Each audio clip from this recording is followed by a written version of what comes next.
What's going on YouTube, and welcome to my new series where we're going to be doing knife overview and reviews. Before I was just mainly doing shorts, but as my channel is progressing, I want to start getting more subscribers, more likes, and share my passion a little bit with you guys on film. So since today is the first video in the series, I want to start off with one of my favorite knife makers, if not my favorite knife maker, and that's Curtis Custom Knives. So, for those of you that don't know who David Curtis is, he hails out of Illinois, and he started his company, Curtis Custom Knives, back in 2008. Before that, he had his own company where he used, I believe it was a water jet to mill parts for other companies, but on the side, he was also working with many knife makers to make knife parts for them before he started dabbling in knives himself and then starting his company in 2008. I hope I got that information right. I don't want to give any false information about Mr. Curtis, but he is a wonderful, wonderful man. And he mainly makes these F3 series. He started off dabbling in slip joints. He still makes slip joints every now and then, but right now the F3 series is his big knives that he's focused on, as well as a couple others. He does release a new knife, I think about once a year, a new model, but these are the big hits. So yeah, please like and subscribe. I hope you do. And let's get into it. Let's get the specs out of the way. What you're looking at here right now is one of actually his newer models. I think this came out a couple years ago, and this is the F3 LT, and it's a little bit lighter weight than his his original F3 large, and it comes in two different. Oh god, that is so good. It comes into two different blade shapes. He has the Warney, and then the this one is the Slicer. And as you can see, it's two-toned. You have a stone wash and and a satin finish, and you can customize them. And so here's another thing about Curtis Custom. Some people say his knives are mid-tech. His knives are not mid-tech. His knives are full custom, and that is one thing I didn't mention during the intro. He does all his knives himself in-house. He has no employees. All the parts that you see, he makes in-house. The screws, the pins, it's titanium. He makes titanium screws. That's just crazy to me. A wonderful jimping, a wonderful finger choil. The choke up is just really good. This is probably one of my favorite knives. If I had a one EDC knife, one and done, it would either be this F3 or the F3 Compact. I do carry this one every day. There's not a day that goes by that I do not carry this and use this, but we'll get into that in a second. A little bit more specs. Let's get out of the way real quick. The blade length is 3 1/4. The overall length is 7.75 inches. The weight is 4 ounces, and it is S45 VN steel. And also, really quick before I forget, Curtis also uses his own system here. It's called the spot system, the stop pin over travel, which is in here, and I love that, by the way. That's how you can tell a Curtis knife is through this his special oversized. I don't know what you would call that. Cat's got my tongue here. Put it in the comments below. I'll figure it out in a second and tell you the official name for it. But this is in shipwreck green. On shipwreck green, you can get it in different colors.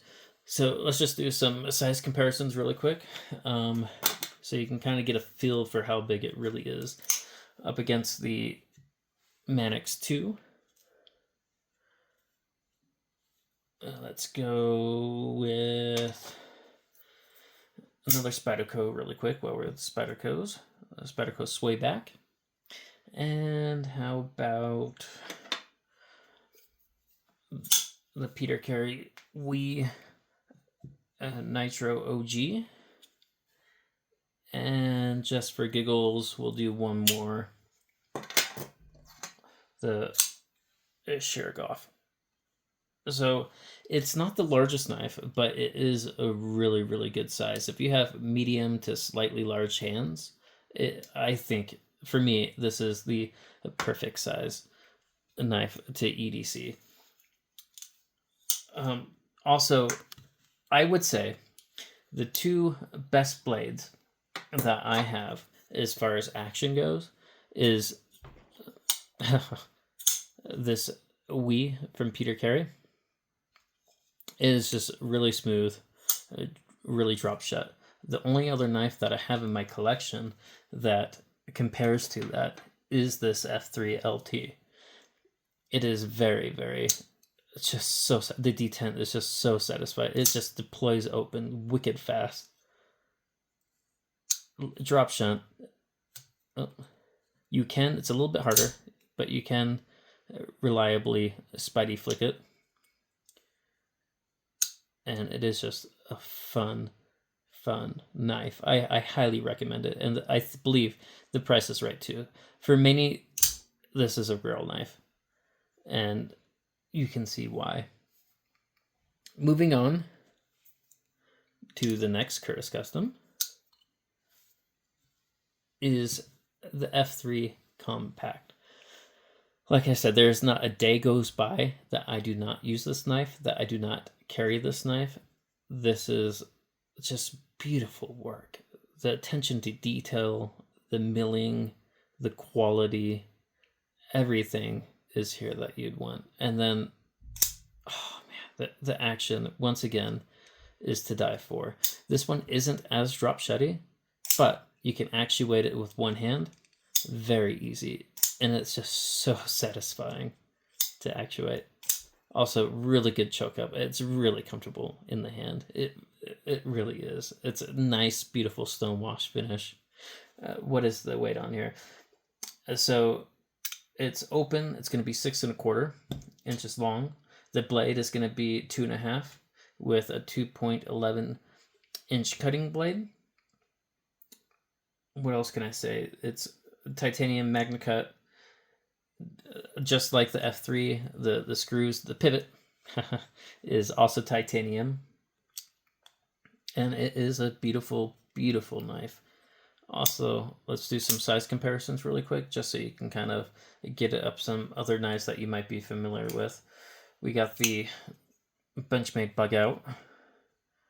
So it's a little bit smaller than the Bug Out. And the Bug Out is a relatively small knife as it is. Let's go with the small Chris Reeves Sebenza.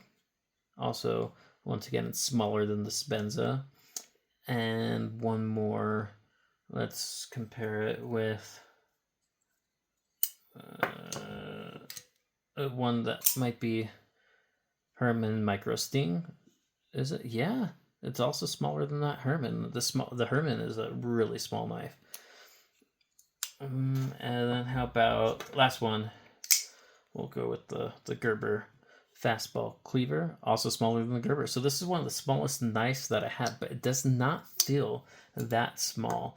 It feels larger in the hand than what it really is, and I just think that's because of how he did it with the. Oh, hold on. Actually, let's also compare it next to the other Curtis. I think that's just the design and the way you just naturally choke up on it.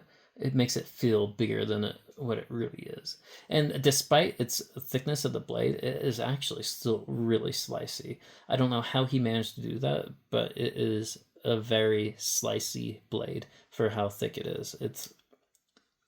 I don't know which one, if I had to choose between the two.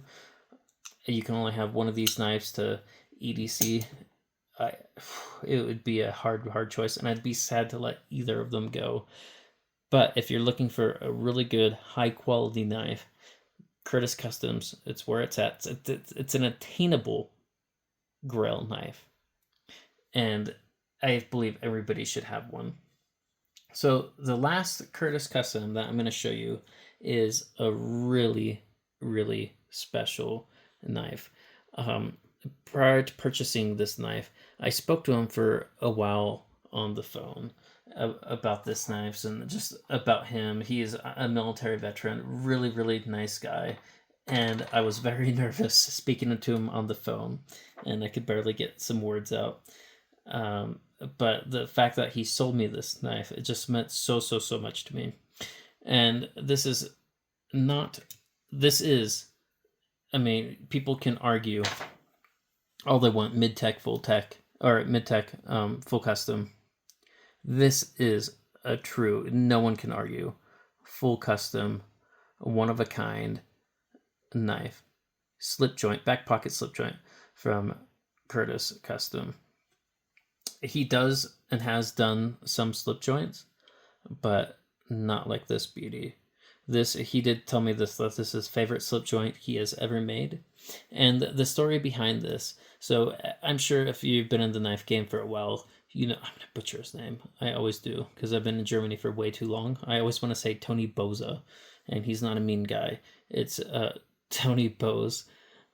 And so Tony Bose was one of Curtis's mentors, and he actually made this slip joint to, hold on one second. Oh man, the walk and talk. He actually made this knife to bring to a blade show and present to Tony Bose. And he did a fabulous job. Look at that spear point.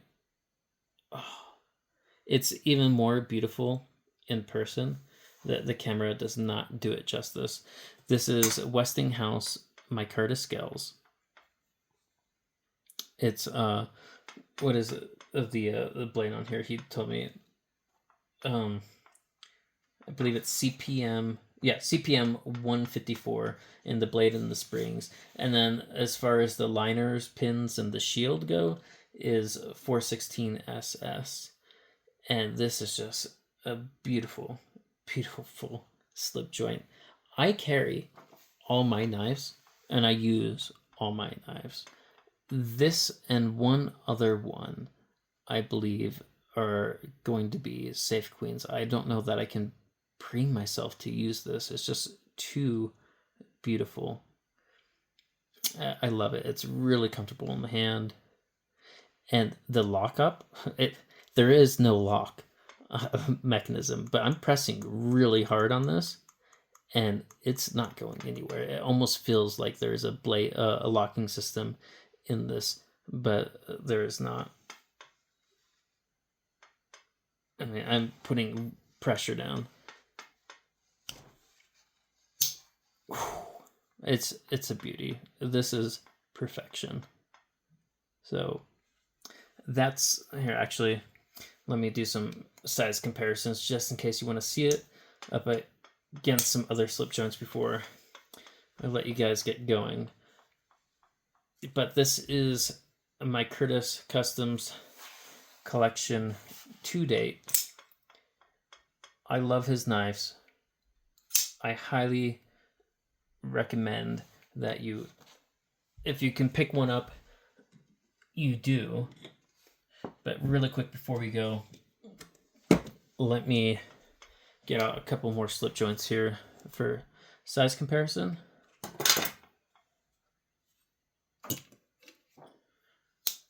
We got the Boker Damascus. Let's see here. We got another Boker. This is a really nice one as well. And I will do knife reviews on all my knives, and as they come in new, I will continue to do nice reviews. This is also one of my favorite knives. I carried this for a little over 9 years, maybe even 10 years while I was in Germany, because of the laws about carrying knives. It either has to be two-handed and it can lock, or no locking mechanism, and then you can have it like a flipper tab or a tab to actuate it with one hand. So that's it for today. I hope you enjoyed the video. I hope it was a little informative. As I continue doing these, I will get better at the videos, but I'm not going to edit this. What you see is what you get. I am who I am. I'm not going to sugarcoat anything. If I don't like a knife, I'll tell you. And please like and subscribe, and I really appreciate you watching.